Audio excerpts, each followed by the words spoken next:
과 동행하기를 갈망하는 모든 분들을 진심으로 축복합니다. 주님과 동행하고자 하는 마음 자체가 놀라운 성령의 역사입니다. 오늘도 이 예수동행 목요 집회를 위해서 헌신하고 또 섬긴 많은 분들이 있고 또 헌금하신 분들도 있습니다. 그분들 헌신과 순종을 통해서 오늘도 목요 집회가 진행되고 있음을 감사드립니다. 혹시 영상으로 들어오시는 분들 중에 조금 늦게 들어오신 분들은 아마 너무나 은혜로운 시간을 놓치셨을 것 같습니다. 매번 목요일 7시 40분부터 어이에게 챌린지 라이브가 라디오 쇼 형태로 진행이 되고 있습니다. 매번 제가 사연을 이미 읽고 아는 내용인데도 너무나 은혜가 되고 도전도 되고 감동도 되는 시간입니다. 7시 한 40분 전부터 들어오시면 아마 여러분들도 그 은혜를 같이 나누실 수 있겠습니다. 먼저 기도하고 시작하겠습니다. 아버지 하나님, 오늘도 예수님과 동행하고자 하는 저희들의 마음의 간절함으로 목요 집회가 진행되게 하시고 또 이 일을 위해서 간절한 마음으로 헌금한 성도들이 있음을 인하여 하나님께 감사드립니다. 저들의 간절한 마음과 소원 주께서 귀하게 받으신 걸 믿습니다.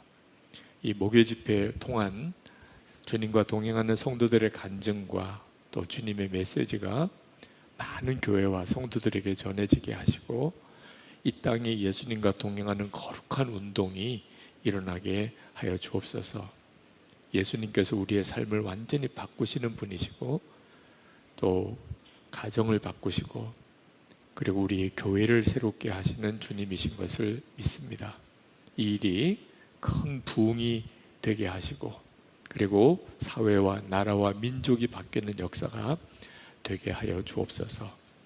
오늘도 우리가 함께 말씀을 나눌 때 저희들의 마음이 깊은 곳에 성령으로 충만하여 주옵소서.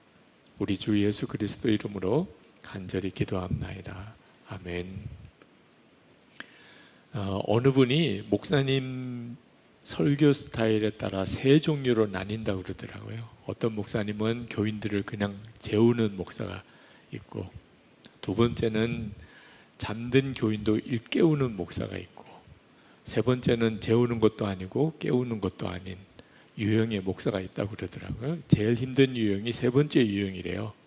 설교 시간이 거의 고문과 같답니다. 차라리 재우든지 깨우든지 하지 이게 잠자는 것도 아니고 아닌 상태로 계속 하는 게 너무 힘들다. 그런 재미있는 이야기를 하는데 제 마음은 고민이 되더라고요. 나는 어떤 유형이지? 재우는 것도 아니고 깨운 것도 아니고 설교 시간 내내 고문만 하는 것 같은 유형이 아닐까 하는 두려움도 있더라고요. 오늘 이 목요 집회의 말씀이 정말 마음의 소원이 우리 모든 성도들이 주님을 갈망하는 성도들의 영혼이 이렇게 깨어나는 역사가 일어나면 정말 좋겠다. 그런 기도가 되었습니다. 오늘 그 은혜가 있기를 정말 축복합니다. 우리는 엄청난 믿음의 사람입니다.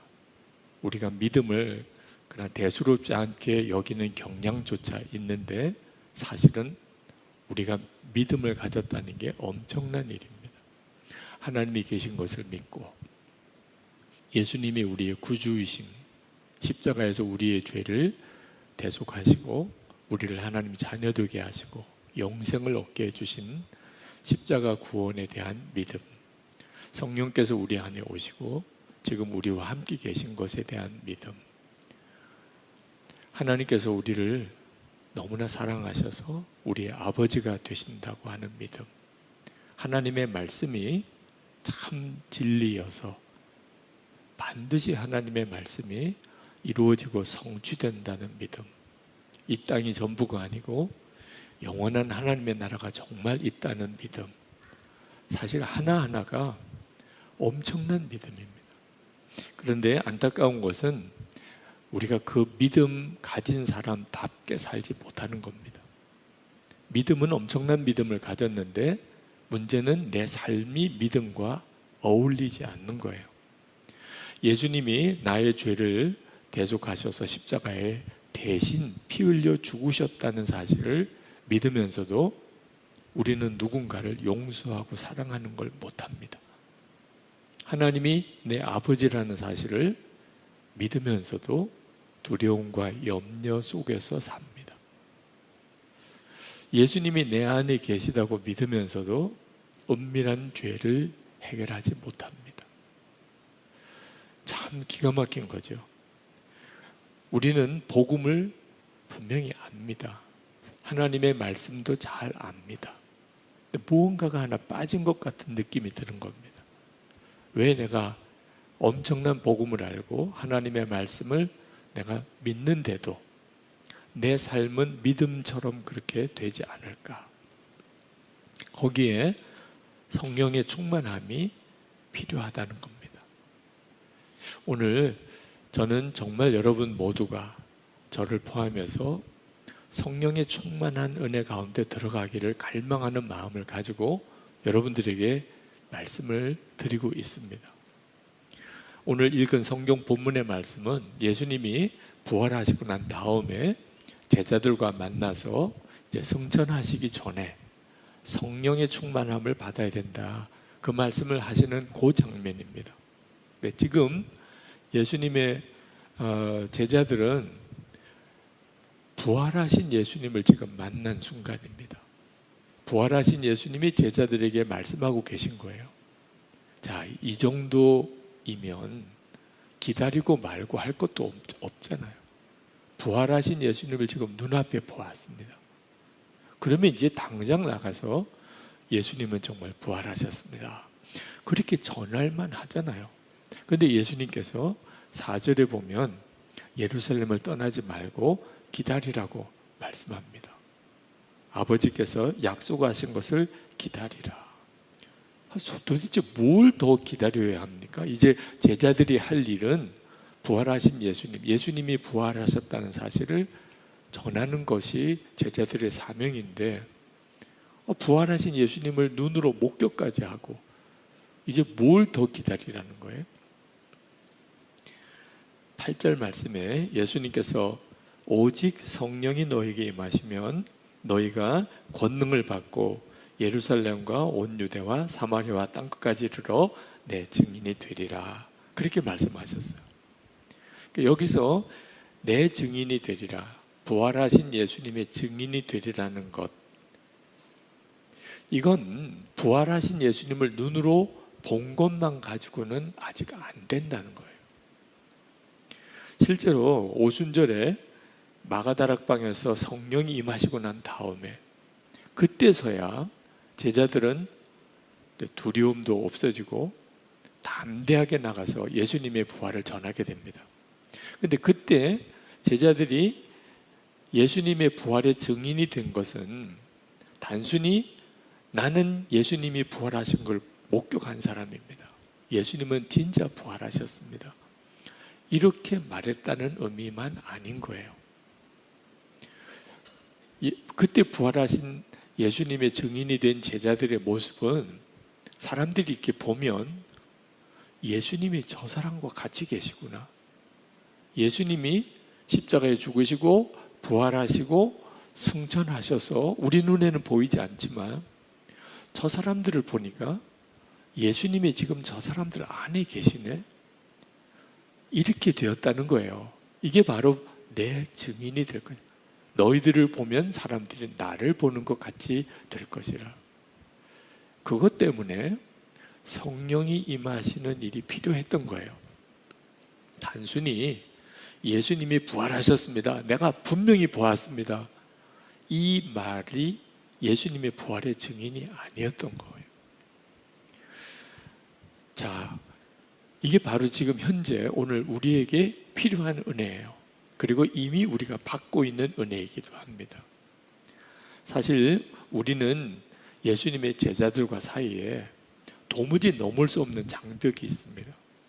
예수님의 제자들은 예수님과 3년 동안 같이 지냈고 예수님의 십자가도 목격했고 예수님의 부활하신 것도 만났습니다. 우리가 도무지 경험할 수 없는 영역이잖아요.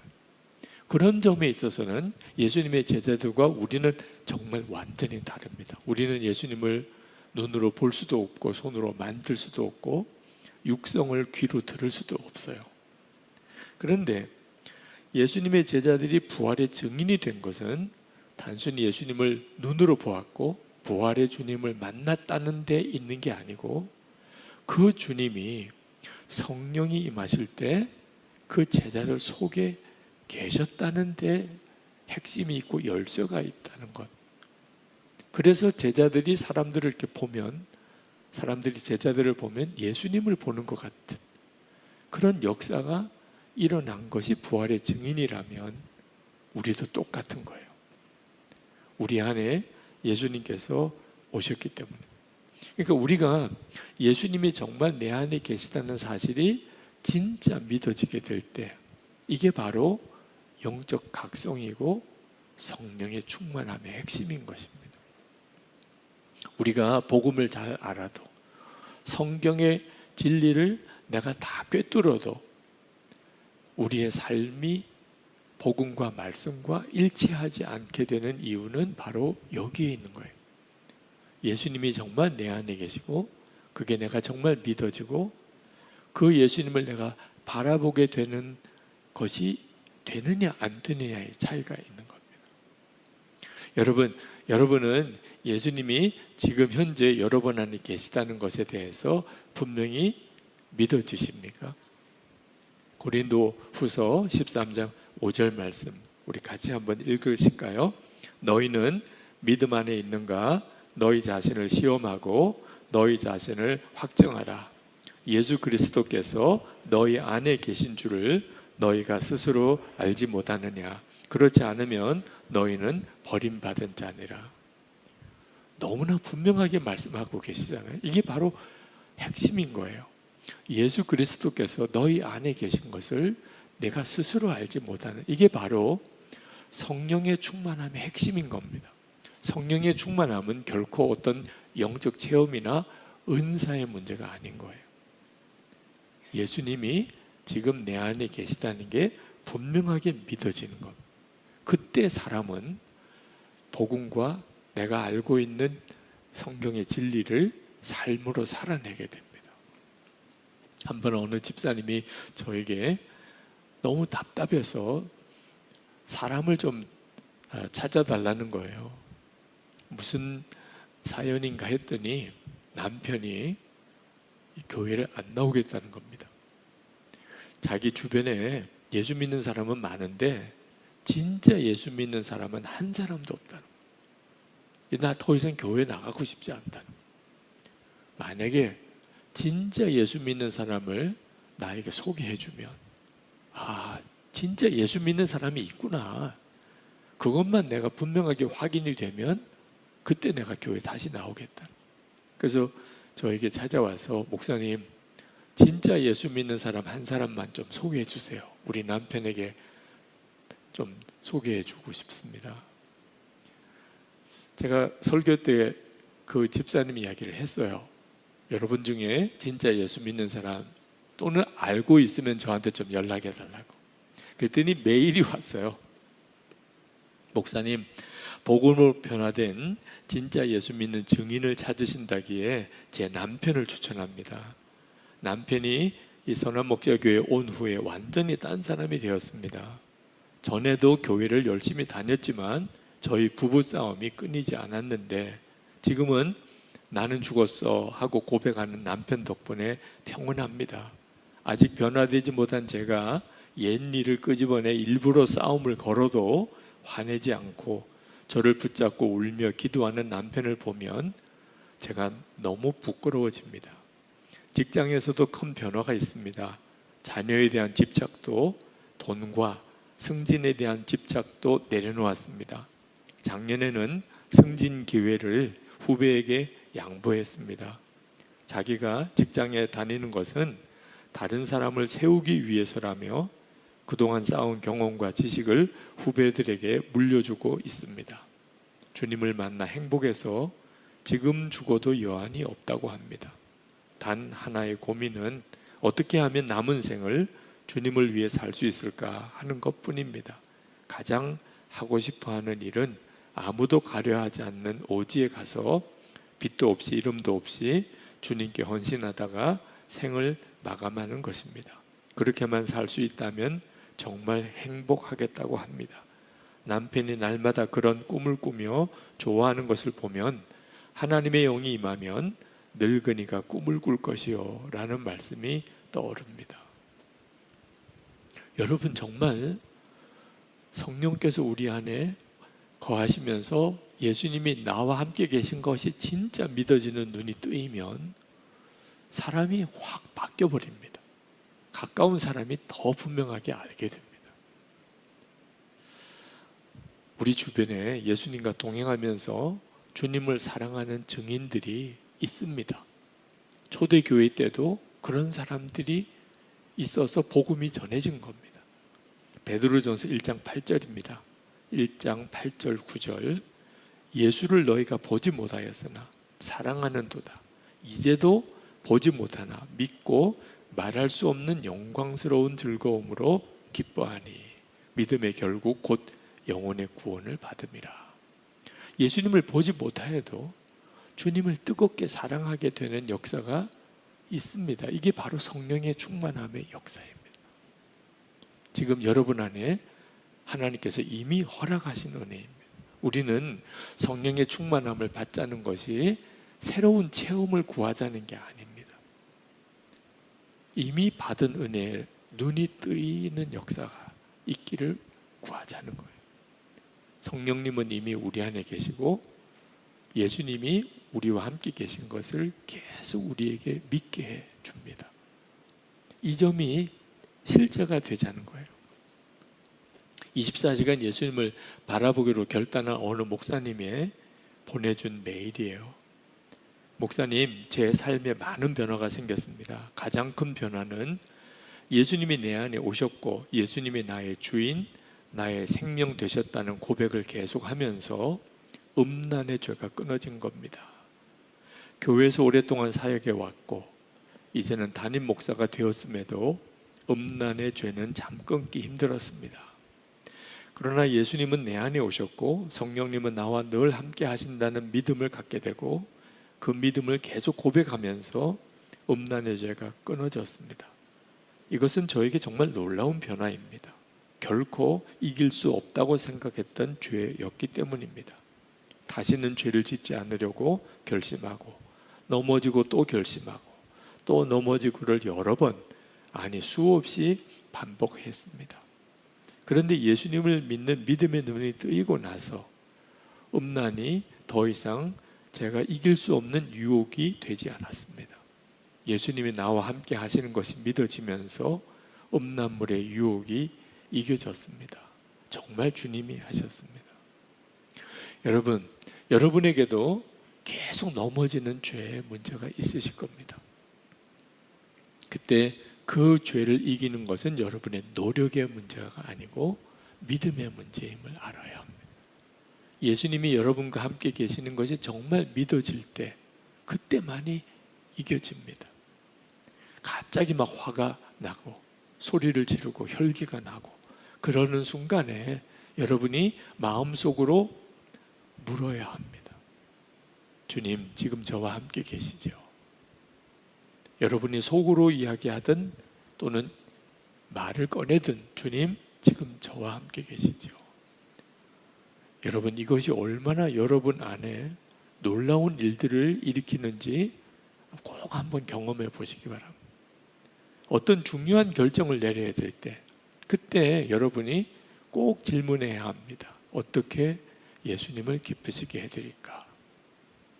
우리가 어이에게 챌린지를 계속 이어가고 있는데 너무나 많은 가정이 또 학교와 일터와 교회에서 사람이 행동이 바뀌는 것을 증거하고 있습니다. 너무나 고통스럽고 아주 힘들고 주저앉고 싶을 때 그때도 똑같이 고백하세요. 주님, 이 순간에도 주님은 저와 함께 계십니다. 이건 분명한 고백이에요. 그렇죠? 여러분의 입으로 지금 이 순간에도 주님은 저와 함께 계십니다. 그러면 여러분 스스로가 알게 돼요. 이게 뭐지? 여러분 안에 일어나고 있는 엄청나고 놀라운 역사들을 여러분이 경험하게 됩니다. 이것이 바로 성령의 충만함의 역사를 경험하게 되는 것이에요. 처음에는 작은 것처럼 보이지만 그것이 여러분의 삶 전체를 바꿉니다. 어느 여성도님이 결혼한 후에 한동안 남편으로부터 폭행을 당했다고 그랬습니다. 근데 어느 순간에 더 이상 이렇게 맞고만 살면 안 되겠다, 그렇게 생각이 들어서 남편이 때리면 너 죽고 나 죽자 달려들어서 남편 이기게 됐다는 거예요. 더 이상 남편도 자기에게 손을 함부로 못 대더래요. 그런데 이분이 십자가의 복음을 정확히 깨닫게 되었습니다.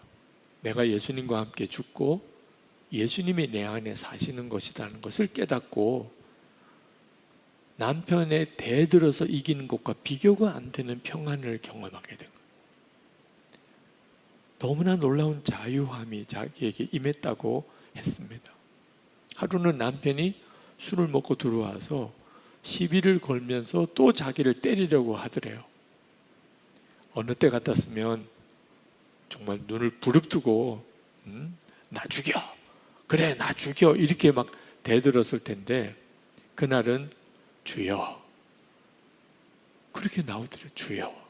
남편이 때리는데, 근데 남편이 아내의 음성이 이렇게 확 바뀐 것을 보고 남편이 정신이 차려진 거예요.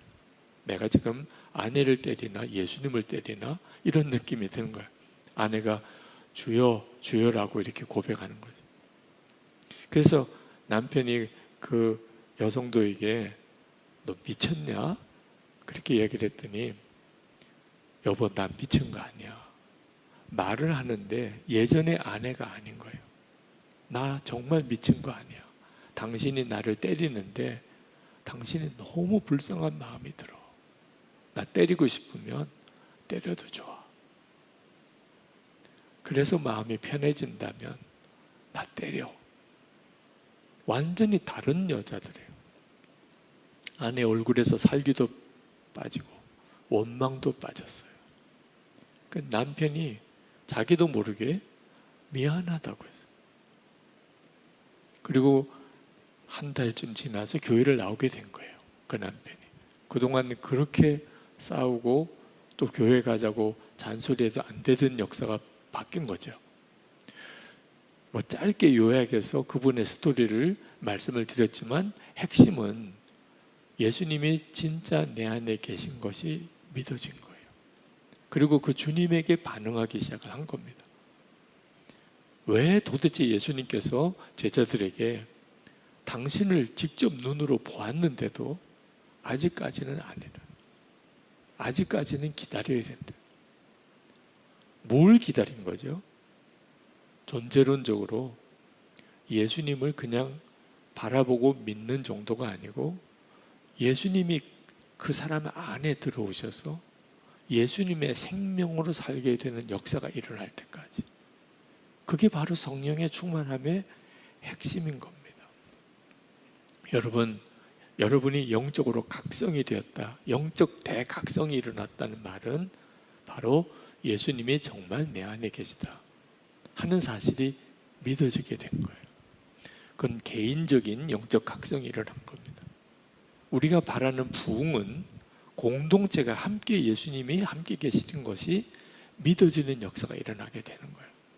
예수 동행 운동의 가장 강력함이고 하나님의 뜻이라고 제가 믿는 것은 예수님을 개인적으로 믿고 바라보려는 성도들이 거룩한 공동체를 이루어서 우리와 함께하는 주님을 믿음의 눈을 뜨고 바라보게 될 때입니다.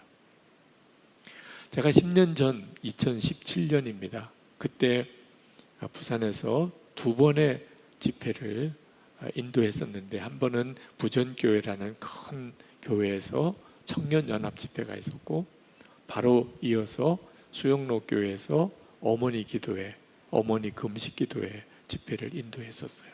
2번 다 예배당에 그냥 가득 사람들이 모이는 큰 집회가 되었습니다. 부산의 교회들이 서로 연합하는 일, 목회자와 평신도들이 진심으로 서로 존중하고 하나 되는 모습이 너무 귀했고, 그러니까 그렇게 큰 연합 집회가 되는 거죠. 그때 하나님께서 교회를, 한국 교회를 결코 포기하지 않으셨구나 하는 것이 마음에 이렇게 깨달아져서 정말 눈물이 왈칵 쏟아졌었어요. 단순히 사람이 많이 모인 집회였기 때문이 아니었어요. 부산은 항상 그랬던 것이 아님을 저는 알기 때문이었어요. 저는 어린 시절 부산에서 자라서 20살이 되었을 때 신학교를 갔습니다. 20년 동안 어린 시절을 부산에서 자랐습니다. 그리고 목사가 되고 난 다음에 다시 부산에 가서 1990년부터 10년 동안 이제 부산제일교회 담임 목사를 했습니다. 그리고 제가 안산으로 이제 떠나오면서 2017년 또 한 20년 정도쯤 지나서 그 큰 교회 2번의 집회를 인도하게 된 거예요. 저는 알지요. 부산이 어떤 모습이었는지를. 한 20년 단위로 그렇게 부산을 이렇게 끊어서 보게 된 겁니다. 예전의 부산이 아니었던 거예요. 매일매일 그건 안 보일 수 있어요. 어제와 오늘의 변화는 별로 내게 깨달아지고 보이지 않을 수 있습니다. 근데 20년씩 이렇게 끊어서 보니까 그건 완전히 다른 영적인 분위기였던 거예요. 하나님은 한국교회에 여전히 계시고 역사하시는구나. 하나님이 아니면 그런 일이 있을 수 없는 일들을 보게 하신 거예요. 제가 그때 한국교회는 여러 가지 어려운 문제들이 많이 있지만 하나님은 한국교회 안에 놀라운 일을 계속 일으키고 계신다. 여러분, 이 믿음이 기도를 완전히 바꾸어 놓았어요. 그때 2017년 부산에서의 집회 이후에 한국 교회를 위한 기도가 본격적으로 시작이 되었습니다. 저는 최근에 성령 충만함에 대한 마음의 갈망이 굉장히 큽니다. 정말 걸음에 기도하든 혼자서 기도하든 계속 제 마음속에 하나님, 이제는 진짜 흠도 티도 없이 성령의 충만함으로 살게 해 주십시오. 그런 기도가 돼요. 저는 나는 죽고 예수로 사는 십자가의 복음을 강조하고 전하는 사람입니다. 24시간 예수님과 동행하자고 예수 동행 운동을 하고 있는 목사예요. 그 자체가 엄청난 부흥이죠. 그런데도 여전히 아직도 제 안에 온전치 못함이 있습니다. 그게 늘 안타까워요. 제가 얼마나 더 살지, 얼마나 더 살 것 같아요? 여러분들이 보시기에는. 네, 살아온 세월을 돌아보면 정말 얼마 남지 않은 것 같아요. 하나님 앞에 그렇게 부흥을 갈망하고 기도해 왔었는데 이제 주님 앞에 설 때 후회 없도록 하나님, 정말 온전히 주님과 연합한 자로 주님을 뜨겁게 사랑하며 주님의 은혜 안에 그렇게 살고 싶습니다. 그런 기도가 계속 나와요. 여러분들은 그런 기도가 나오지 않습니까? 더 주님의 은혜 안에 살기를, 정말 점도 티도 없이 그렇게 주님과 동행하고 싶은 마음, 그런 마음이 여러분 안에 없습니까? 아마 주님이 여러분 안에 계시다면 틀림없이 그런 갈망이 있으실 거예요. 정도의 차이가 있으실 뿐이죠. 그걸 붙잡으셔야 돼요. 요한일서 4장 4절에 너희는 하나님께 속하였고 또 그들을 이기었나니 이는 너희 안에 계시니가 세상에 있는 자보다 크심이라. 우리는 때때로 세상이 너무 무서워요. 세상이 감당하기 어려울 만큼 힘들어요. 내게 주어진 이 세상 무거운 짐이 너무 커요. 근데 완전히 속고 있는 거예요. 내 안에 계신 이는 세상에 있는 자보다 크신 분이세요. 그러니까 예수님이 내 안에 계신 주님을 진짜 있는 그대로 믿어지고 바라보게 되는 것이, 그게 성령의 충만함이에요. 귀신만 들려도 사람들이 금방 아는데, 세상보다 크신 이가 내 안에 계신데 내가 이렇게 사는 것이 억울하잖아요. 예수님을 모시고도 이렇게 살 수밖에 없는 건 너무 억울한 일이잖아요. 어떤 목사님이 그러시더라고요. 자기는 설교자로서 굉장히 분노하고 또 좌절했던 적이 있었대요. 언제 그랬냐? 자기가 예배가 끝나고 교인들과 인사를 나눌 때 교인들이 자기 손을 잡고 오늘 너무 은혜를 받았어요. 목사님 꼭 나에게 주시는 말씀을 오늘 하셨어요. 저는 오늘 말씀을 듣는데 너무 감동을 받았어요. 눈물을 흘렸어요. 이런 고백을 할 때였다는 거예요. 그래서 제가 뭘 잘못 들었나 이런 생각이 들었어요. 설교자로서 좌절과 깊은 어떤 분노를 느끼는 것이 왜 그 순간이었지? 그렇게 은혜 받았다면서 하나도 사람은 안 달라지는 거예요. 그렇게 은혜 받았다고, 감동 받았다고, 목사님의 설교가 최고라고 그러고는 똑같은 거예요. 사는 모습이. 그게 그 목사님에게는 그렇게 분노하게 되는, 그것 때문에 좌절하게 됐다는 거예요. 사실 우리 주님이 꼭 그러시지 않을까 하는 생각이 드는 거예요.